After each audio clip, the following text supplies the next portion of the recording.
This is another episode of Stand-Up Comedy, your host and MC, celebrating 40-plus years on the fringe of show business. Stories, interviews, and comedy sets from the famous and not so famous. Here's your host and MC, Scott Edwards. Ladies and gentlemen, welcome back to the podcast. We have another great interview for you. This young man started off as a juggler at quite a young age, but he was able to turn that into a huge career in show business. He went on to television and stage. Just so many great stories, but we should just hear it from him. Ladies and gentlemen, help me welcome Daniel Rosen. Thank you. Oh, you're too kind. Please, don't stop. Hey, Daniel. I love that applause. We had a chance to work together back in the 90s, and you have had just an amazing career, starting off as a juggler on the streets of L.A., turning that into a really tight comedy juggling set, and then that led to other things. But what I wanted to share with the audience is you've had such a challenging and difficult story. If you don't mind sharing, I know you started at a young age. What got you into juggling? I don't know. I was a really weird little kid. I didn't have a very good home life, and I wasn't very good in school. I just obsessed about juggling. I learned at 10, and from the moment I learned, that's all I did. I would juggle like 8 hours a day. At age 10, that's young for almost anybody I've talked to. That's a young age. Yeah. And the getting good at juggling came in really handy because a few years later at 13, I left home and left school, and I was kind of homeless on the street, and I made money to eat by juggling on street corners. No, at age 13, got started. Daniel, that's tough. I mean, I was out of the house at about 15, 16, and I know how difficult that was. 13, I can't even imagine. And I didn't have any talents like you, but juggling on the streets of L.A., did you feel safe, or you survived, obviously, but that had to be difficult. It was difficult. It was scary, but I was really driven with this performing thing. And then I started to learn that if I was funny, people would put more money in my hat. And then comedy started to become more and more present in my act. And so it wasn't a necessity to get into comedy clubs. On the street, it made a difference in your tips. Yeah, I could eat better.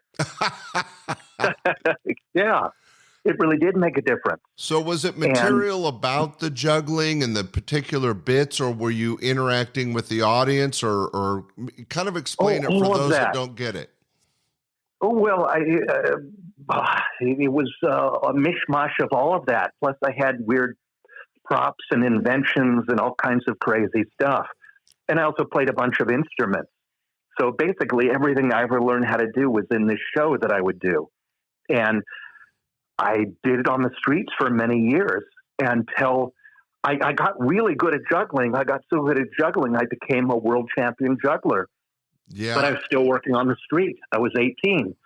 And I got this idea that I wanted to do something big time.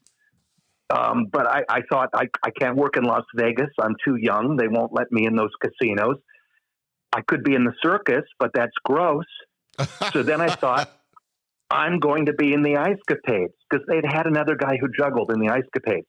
And so I went to the skating rink and I said, I'd like to have ice skating lessons, please, because I'm going to be in the Ice Capades. And they said, have you ever skated before? And I said, no. And they thought I was crazy. But I started training to be an ice skater. And a few years later, by rehearsing my juggling on the skates and doing all this training, I got into the Ice Capades. Wow. And yeah. That's just crazy, off the wall thinking. I want to go back just a minute. First off, sure. you weren't the only guy that cut his teeth on the streets. I know Penn and Teller, Harry Anderson, and those were both magic, although Penn does juggling. But the idea that you Michael Davis. Oh, just so many people got their start on the streets of San Francisco, New York, or LA that Sure. that challenge is something so difficult to overcome, and yet at the same time really established a foundation of not only your talent, but the interaction with the audience. And I was going to refer to it later because I have some material of yours I'd like to share with the audience. But I also didn't realize what a musician you were. And that started on the streets as well? Roughly, a little bit. Sometimes I played banjo on my unicycle, but it was years later in comedy clubs I started playing guitar and singing and doing all kinds of harmonica, all kinds of stuff. What's amazing about that is that I had a chance to help develop talent like Dana Carvey. And what was interesting about him that set him aside from the other stand-up comics was not only could he do a straight monology, comedy act, but he played music and he did impressions and he had ethnic adaptations to his voice. And he was really many different types of acts in one. And it sounds like, Daniel, that those years on the streets forced you financially, it was beneficial to adapt and learn many different things. Now, turning that and making a decision to go into the Ice Capades, I mean, woo, that's like out of left field. I don't even know how you thought of that. But what a great inspiration to people to realize that if you pick your dream and you're willing to work hard enough, I mean, frickin' learning how to ice skate in LA, come on. Sure. It was pretty weird. And so the Ice Capades, I set out to do this really serious juggling act. But then at the audition, they said, we like your show. We think we want to have you, but you can't use any of that music. It was this serious juggling act, and I was wearing spandex. It was all timed out to music, lots of fire. They said, you can't use any of that music. So we brought this guy. He's going to rewrite all the music sideways, and you won't know the difference. It'll sound just like your music, but we'll own it. And we want to pay royalties, and we want to see the act with the new music in a month. So I went, okay. And the guy said, I'll have the music to you in a week. And then a week went by, 2 weeks, then 3 weeks. Then it's like the day before my next audition. And he finally gives me the music. And it's nothing like what my music was. It was nothing like it at all. And it was a disaster. He just gave me this stuff that was in his drawer or something. I don't know. But I'm trying to do my audition, and I'm dropping things because I can't keep up with the music. It's completely the wrong tempo. And I'm falling. It was a disaster. I was so upset because I'd blown my second audition and I wasn't going to be in the Ice Capades. And I'd spent a couple of years telling everybody I was going to be in the Ice Capades. And then I go down to do street shows on Venice Beach that weekend. And I'm setting up to do my show. There I see walking down the street down the boardwalk there is the producer of the Ice Capades, Bob Turk, the one I'd just blown my audition for. And I went, oh, shit, I can't let him see me. I can't let him know that I'm just a street performer, because I kind of had made up stories and said I was working in Vegas and doing all these big things. So I hid behind a tree. And then half an hour later, I thought he'll be long gone. And I set up and I did my show, and I drew a big crowd. And the end of my act, I would ride this tall unicycle. And I learned how to ride it because I would draw such a big crowd. That was how I could see if the police were coming. And I got on my tall unicycle, and there in the audience is Bob Turk, the producer of the Ice Capades. And I go, shit. Now, not only did I blow the audition, now he knows I'm just a street performer. What am I going to say? And he disappeared. It was strange. He just disappeared. And then a few days later, my phone rang, and the guy said, hey, this is Bob Turk. I said, yeah. He said, you know, that very serious juggling act you did, I hated that. But that comedy thing you did at the beach, that's what we want. So I ended up doing a whole different act than I ever had planned on. And I'm doing comedy in the Ice Capades. I had a microphone, and it was really fun. Oh, wow. So, yeah, it was an amazing experience to go from the streets to being in these giant stadiums, or arenas is where they would play. And so it taught me stage presence. But I thought it'd be this really great environment with all these athletes. but instead they were all alcoholics and drug addicts and terrible, terrible people. It was just a really bad environment. Yeah, we're ruining the vision people have of the ice capades. But I think, again, you pass over such important information, and that is that you worked really hard, years, to develop a serious act for the ice capades, and yet what got you the gig was your going back to your basics, your foundation we talked about earlier, which was comedy juggling and music and the different things that you entertained on the streets of Venice. And the fact that you were able, I mean, just dumb luck that you got seen by the producer and brought back into the show. That was the way show business works. If you work hard, things happen for you. It sounds like the ice capades wasn't your dream. No, it was a bad environment. Yeah, but then once I was there, I realized, well, I'll tell you the other thing. Everyone, they were all drunk. Everyone would drink like we'd have these long bus rides, and they were so uncomfortable. The only way to stand it was to get drunk. So we'd all be drinking scotch at 6 a.m, getting on the bus. So you could just pass out and wake up in the new city. And after a few months, and at this point, I'm 18 or 19. And I started realizing, hey, if I keep doing this, I'm going to have a problem. But I realized at that same time, so I stopped the drinking. And I also realized, hey, I really like this comedy thing. I want to go all in on comedy. I want to get out of the ice capades and start working in comedy clubs. And that's what I did. I went in and I auditioned at the Improv in Hollywood, and I got on. I was lucky because I already had an act. Most people who would go and audition at a comedy club don't have an act yet. Right. You were actually a seasoned pro, even though you were 18, 19. You're a seasoned pro from your years on the streets and now a couple of years in the ice capades. You understood the importance of interacting with an audience. You had the timing of when to do the comedy joke or bit about the juggling. Was it Bud Friedman that hired you? Bud Friedman. Yeah. And I became a regular there and worked there for many years. Oh, man. Well, for $35 a show. Yep. Well, I paid you more than that, but you did. You gave me really good gigs. The comedy producers of clubs really appreciated talent like you because, as you mentioned, a lot of the reason that comedy clubs were established were as a stepping stone success of future entertainers. You know, there'd be 1,000 people that could go on stage, and by the time you got to the top 5, they had a shot maybe at a sitcom or doing some TV or something.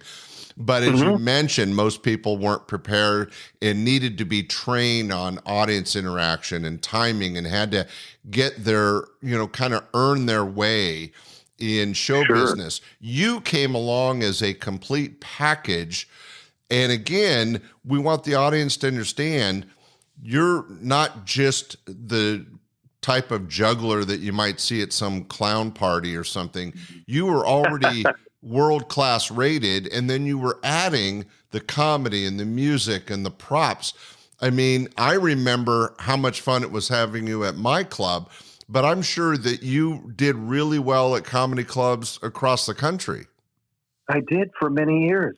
But I want to thank you. I want to take a moment to thank you for the gigs you gave me. Because, a career in show business, even I had a lot of highs. I did a lot of TV shows. I did a lot of big gigs. But there's a lot of nothing in between. And when you hired me at your club at Laughs Unlimited, I needed that gig. I needed to pay rent. I needed it to eat. And I want to thank you because you really helped me during a rough time. Oh, well, you're obviously welcome, but I think it was mutually beneficial because you did so well with the audiences. You were the type of act that as a club owner and booker, I didn't have to be concerned about the professional level of expertise and delivery of the material. And as I was trying to say, that is so important to club owners that when you have an act that you know what you're getting and you know that they understand their responsibility as entertainers, and you brought that 1,000%. Now, what was exciting about your career, and I don't know the whole story, so take me in the precision, because at one point you ended up being the announcer. Well, you ended up on Carson. Johnny, I did. How did Johnny see you? Well, they knew me from my corner, and I kept trying to get on the Tonight Show, and Jim McCauley, the booker, kept saying, "You're not ready yet. You're not ready yet." And then it wasn't until after, it was after I did Sugar Babies. I was in the Broadway show Sugar Babies. Michael Davis did the original spot in that show. And that was with Mickey Rooney, right? Mickey Rooney and Ann Miller. Yeah, and all these great old burlesque comics. Wow. What a show. Yeah, and so there would, in the original version, it was Michael Davis and Ron Lucas were the two variety acts, and Michael Davis being a comedy juggler and Ron Lucas being a ventriloquist. And then in the version that I was in, it was me and Jeff Dunham, the ventriloquist. Wow. Yeah. Yeah, I guess we shared a dressing room for like 3 years. Yeah, some people might know that name. He ended up doing okay. Now, was this in L.A. or New York? It was in New York, and then we also traveled. Yeah, it became the bus and truck, traveling to all major cities.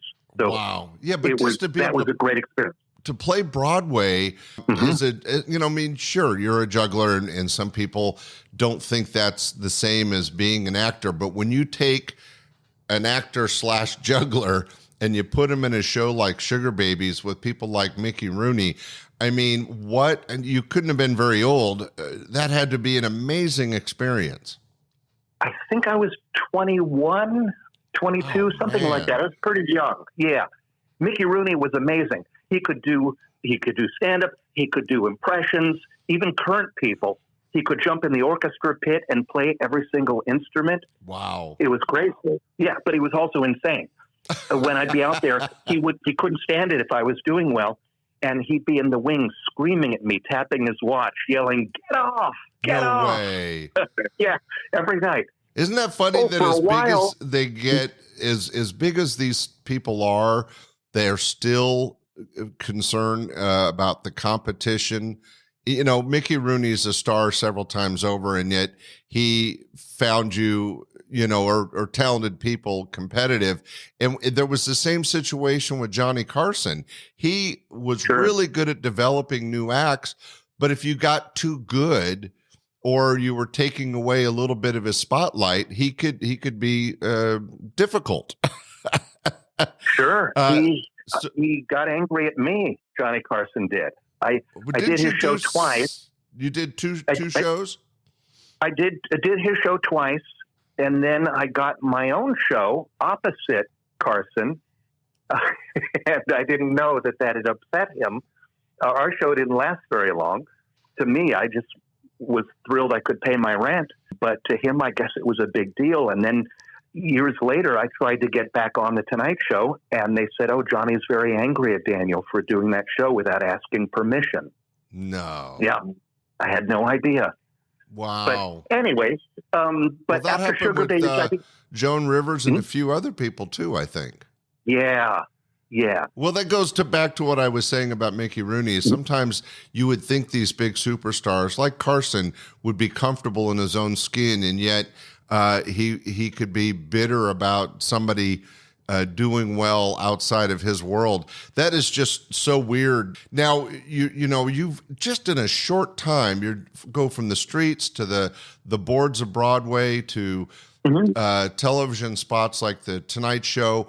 You and I know, because we're in the business, that getting a Tonight Show is, you make $600 and you get a little fame and fortune. It helps you draw crowds at other gigs. But like you said, it doesn't pay the rent week to week.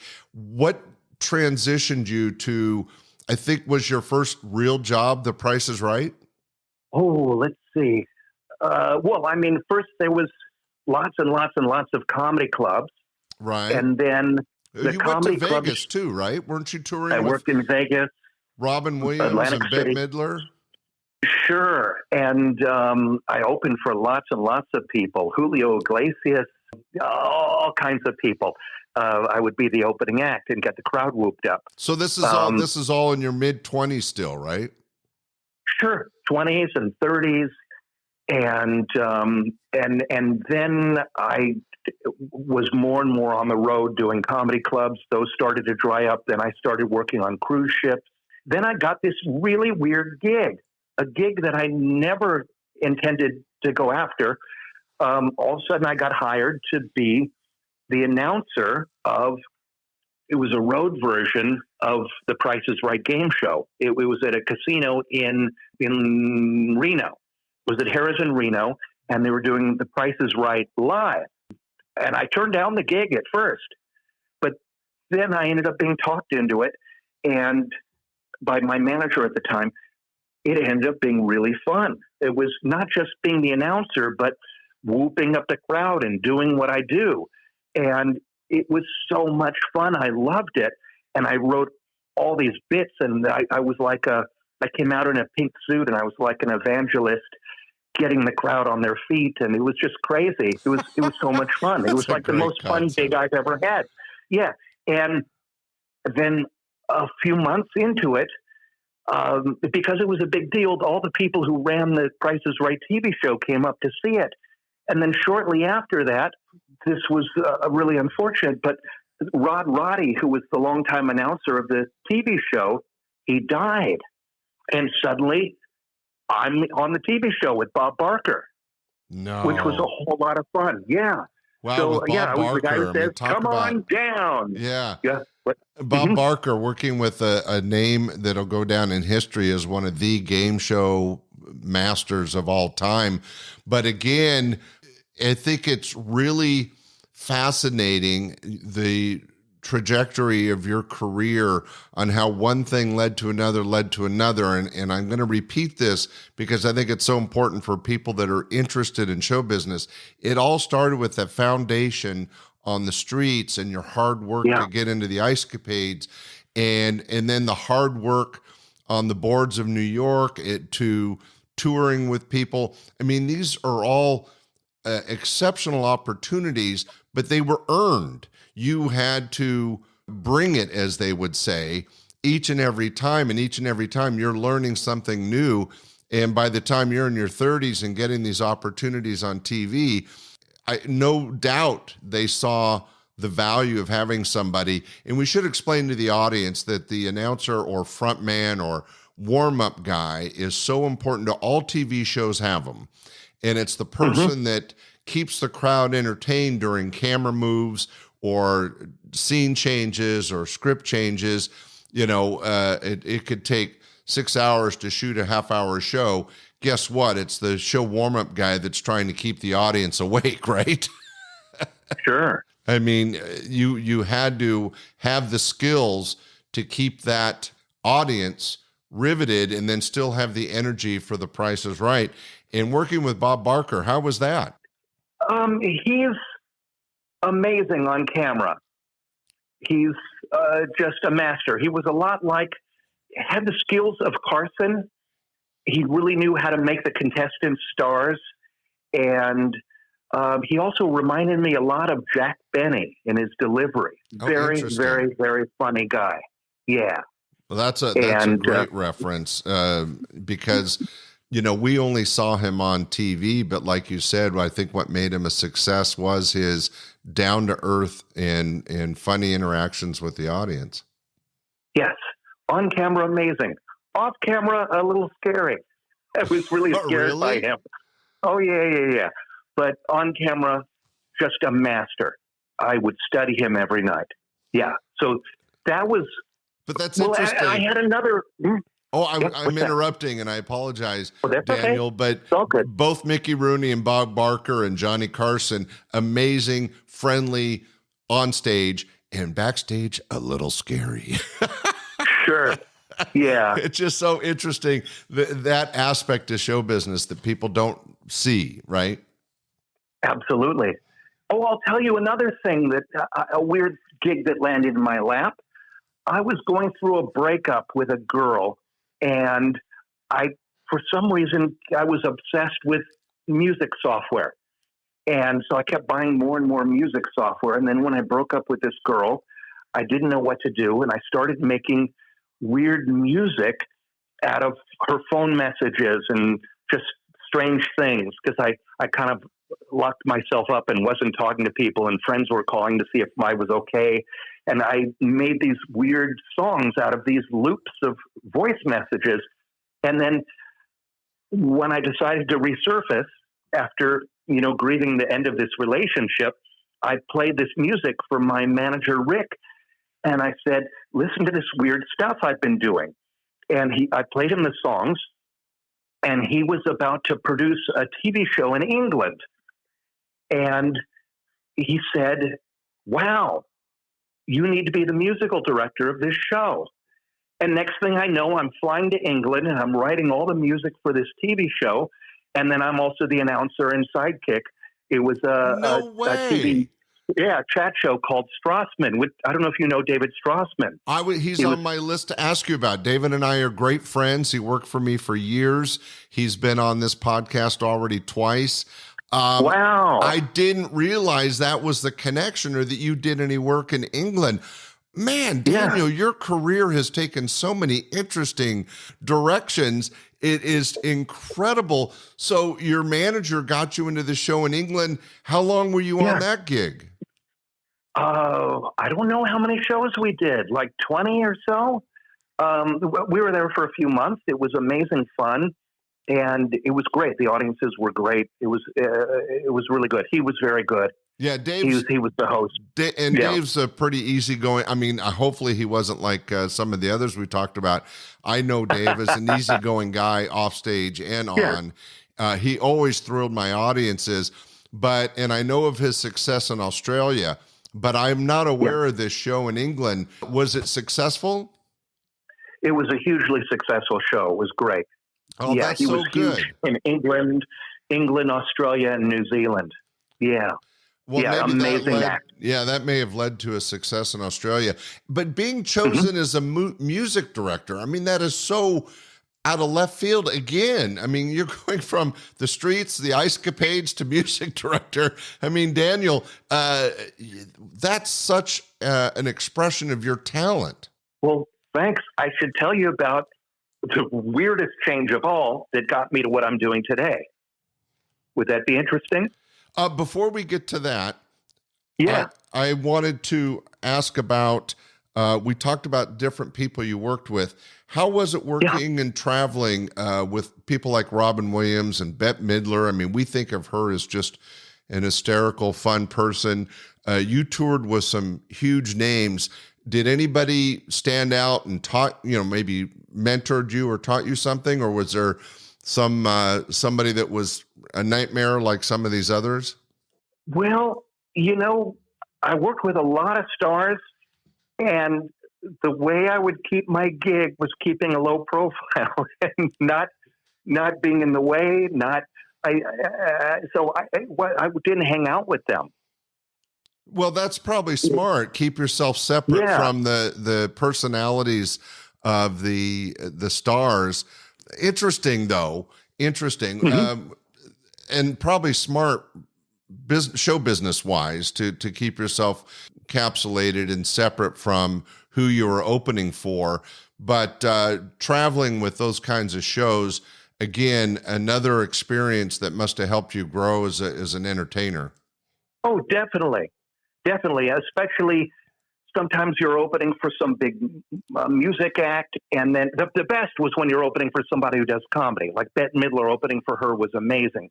Robin Williams, all the other big comedy people, opening for them, their crowd had come to laugh.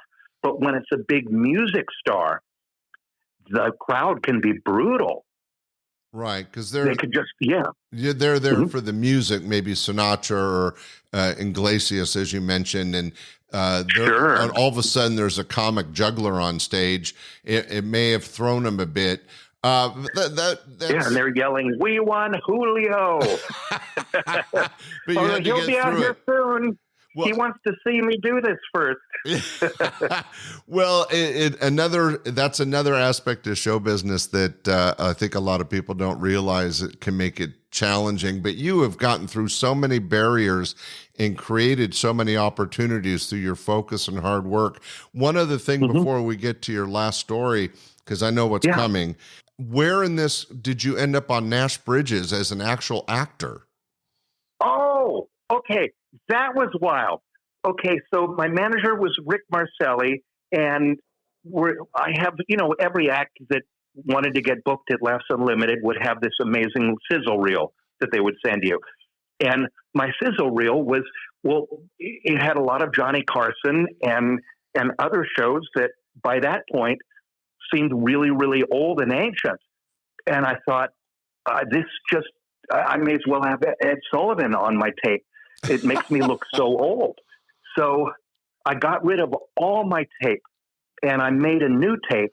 And I said, Rick and I cooked this up.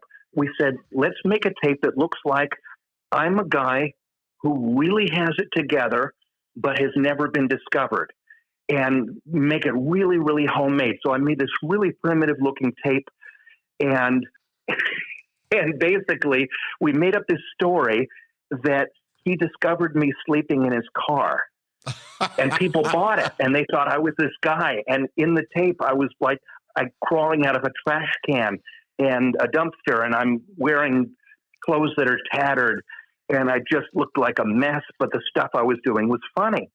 And anyways, they were casting for a street juggler for Nash Bridges, and he was supposed to be homeless. And I thought, that's me. And we sent the tape, and they thought that I really was this guy. He told them the story of me sleeping in his car, and they bought it, and they had me on, and it worked. And they kept having me on again and again, doing different parts of my act, being this, dopey street performer who gets in a lot of trouble.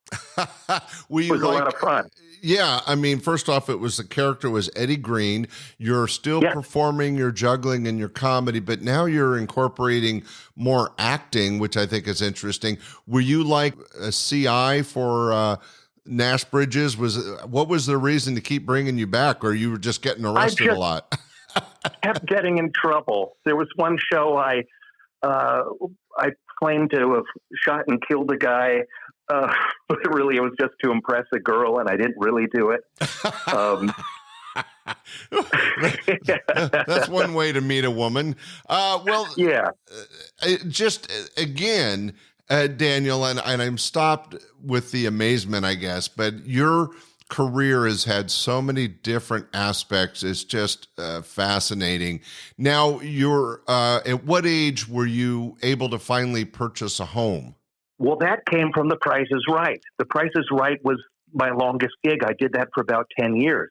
Wow, 10 years. 10 years on and off. But yeah, it was a long gig, and I finally was able to save up enough to buy this little house, this little messed up house. I lived in there with no kitchen and no bathroom for almost a year while I slowly fixed it up. But even though it was this little messed up house, I made it look nice, and I was really proud of that house because finally I'd achieved something. And then one day, a bank error destroyed my credit, and I almost lost my house. And it was a disaster. Because of the bank error, all my bills shot up, and we were on break from the show, and I didn't have money for the bigger bills, and it was just a disaster. And I didn't have money I'd put all my money in this house, and I didn't have money to hire a credit repair company to help me to sort things out. So I started studying about credit repair and credit laws and how that all works. And slowly I started working on my own credit and sending off letters and I called the bank. The bank said, "Oh, sorry, we made a mistake. We'll fix it." But they couldn't fix the domino effect on all my other credit cards that had jumped up. And of course, they were all maxed out already because of all the work done on the house. So I was really screwed with these giant bills. So I'm sending letters to the credit bureaus and the creditors. And this whole time I'm studying credit repair, and I start helping other friends. And I start realizing not only was I able to fix my own credit, my score went back up, but I started helping other friends. I started seeing there are lots and lots of people that get hurt by credit. And I started realizing the whole way the credit system is set up is to hurt people, especially the poor who pay the most. The moment you fall behind, your bills go up, and it's really ugly. And I'm doing all this repetitive work, and I kept thinking, this is really repetitive. There should be software for this. And I kept looking for credit repair software, and there wasn't any. And that's when I thought, aha, I found my way out of show business. I'm going to create the world's first credit repair software. Wow. But I had no idea how to write code or really anything about business.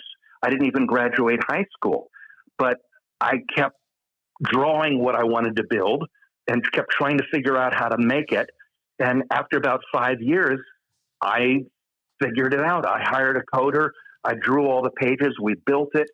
And I had this little download that was called Credit Aid. And there I was on the cover in a doctor's suit with a stethoscope. I was the credit doctor.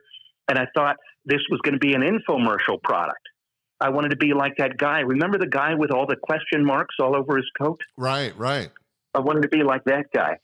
So I would sell this download, and then it sold in some stores in a box. I'd sell it for $20. I'd sell a few a week. So in a good week, I could maybe make $100. It was not a very good business, but I tried for about 10 years to make it work and really, really struggled. But then something kind of amazing happened. Businesses started calling me, wanting a larger version to help their clients, like mortgage brokers and realtors and, companies that depend on having customers with good credit, and they're turning away people who don't have good credit. So they all wanted to help their clients. So I realized, I need to make this a bigger thing. It needs to be online. It needs to be a subscription. So I'm not just getting a $20 sale and never seeing that person again. It needs to be something you can run a whole business on. So I locked myself in a room for about 5 years, and all I did was try to figure out how to make this thing. And after about 5 years, all through the time of the bad economy, 2008 to 12, where the economic meltdown, that's when I was building this thing. And I kept thinking, if I just keep going, I'll eventually be in the right place at the right time. And I launched it right as the economy was starting to come back in 2013.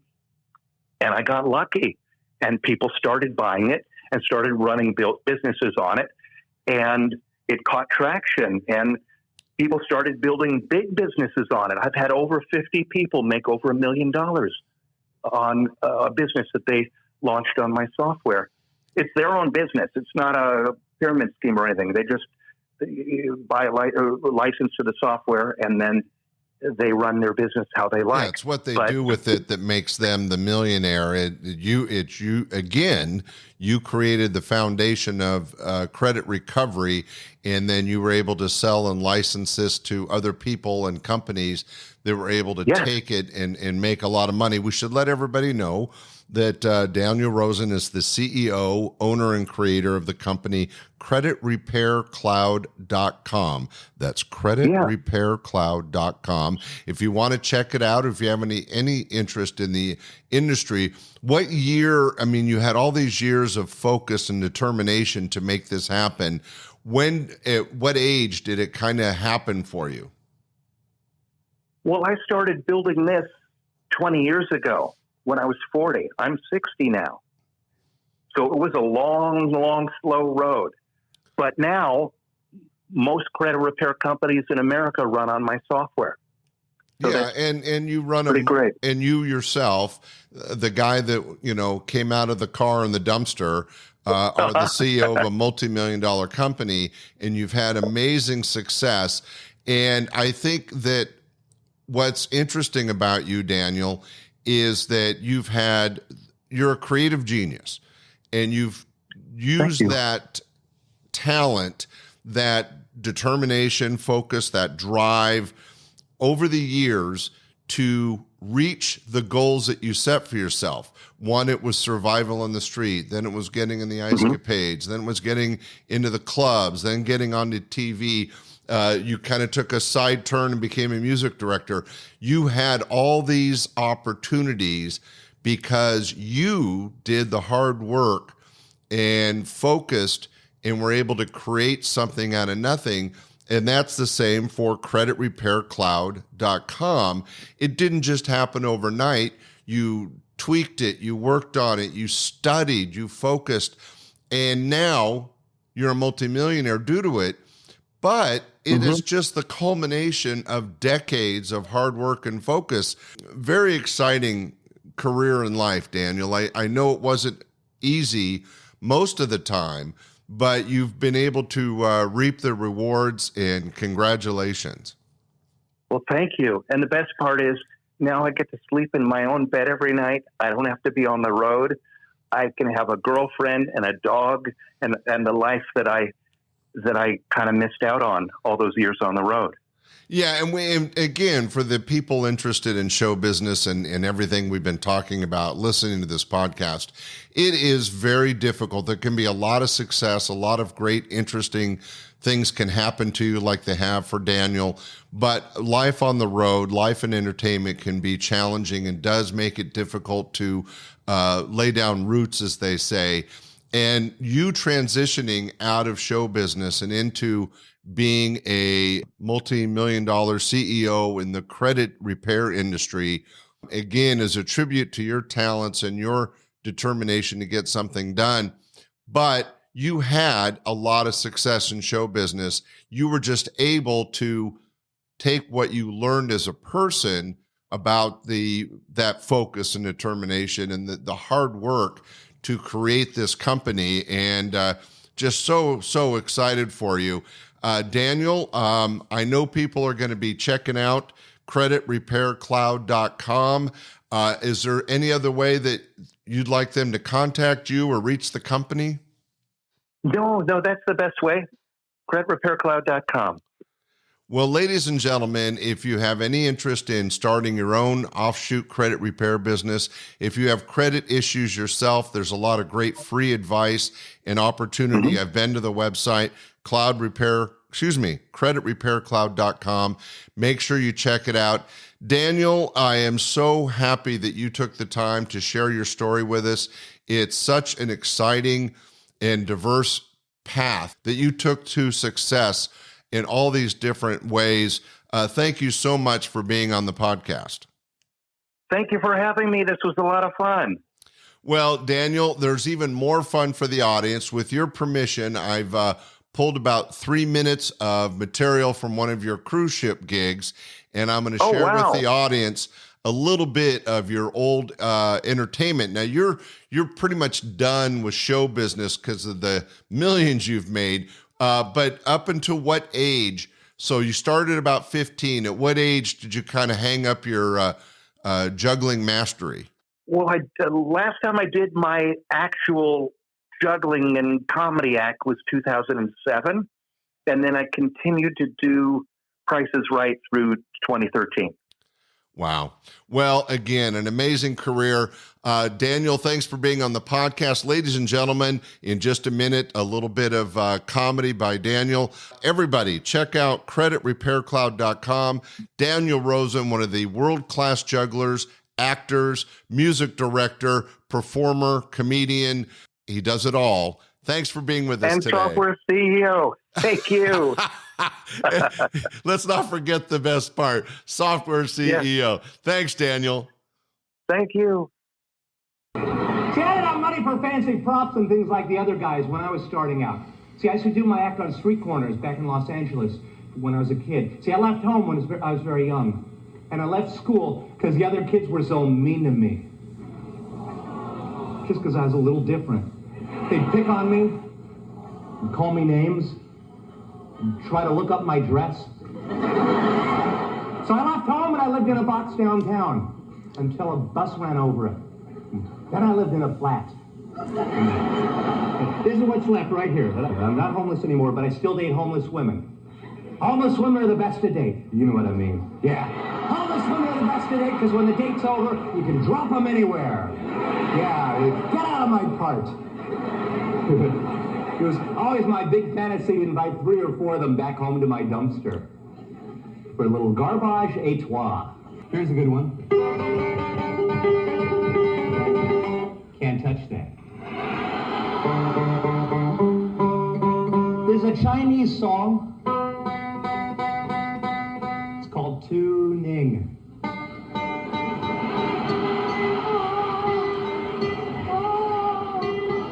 I don't want to brag or anything, but I'm probably the greatest banjo player that ever lived. And I wrote all these songs myself, too. I wrote this one today while you were all having fun. I wrote this.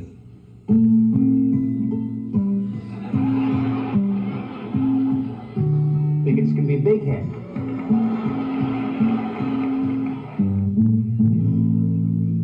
There's a steward on deck 3, and his name is Haji, and he's buying a 7-Eleven.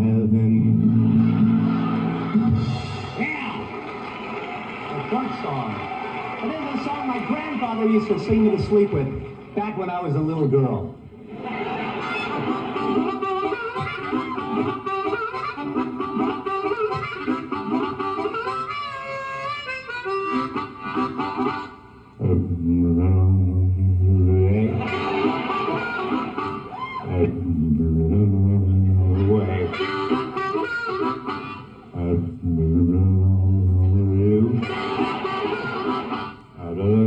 The mumbling blues.